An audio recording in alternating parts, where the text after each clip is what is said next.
వస్తుందని ఎంత చేస్తావా ఇల్లు వెళ్ళిపోతావే మేలు భగవాన్ లాక్క మునిలకి మాట వినుకోకుండా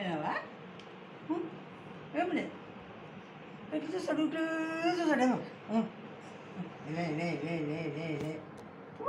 అలా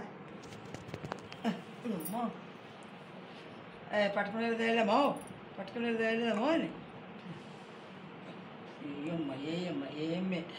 ఏం పెట్టి కన్నావు ఈ పిల్లోని ఏం పెట్టి కన్నావు పెట్టి కన్నావా పెట్టి కన్నావు పిల్లో ఏమి ఎంత అందగాడు పిల్లో ఇది ఏం పెట్టి కన్నావు పిల్లో వాళ్ళపా పట్టుకునేదా చాలు అయ్ అయ్ మర్రగంతో చూస్తాడు ఇట్లా మర్రగంతో నువ్వు నన్ను ఇక పడిపోతావు చూడే ఇక వాడేస్తావు అట్లా చేస్తే నిన్ను ఏమనుకోండి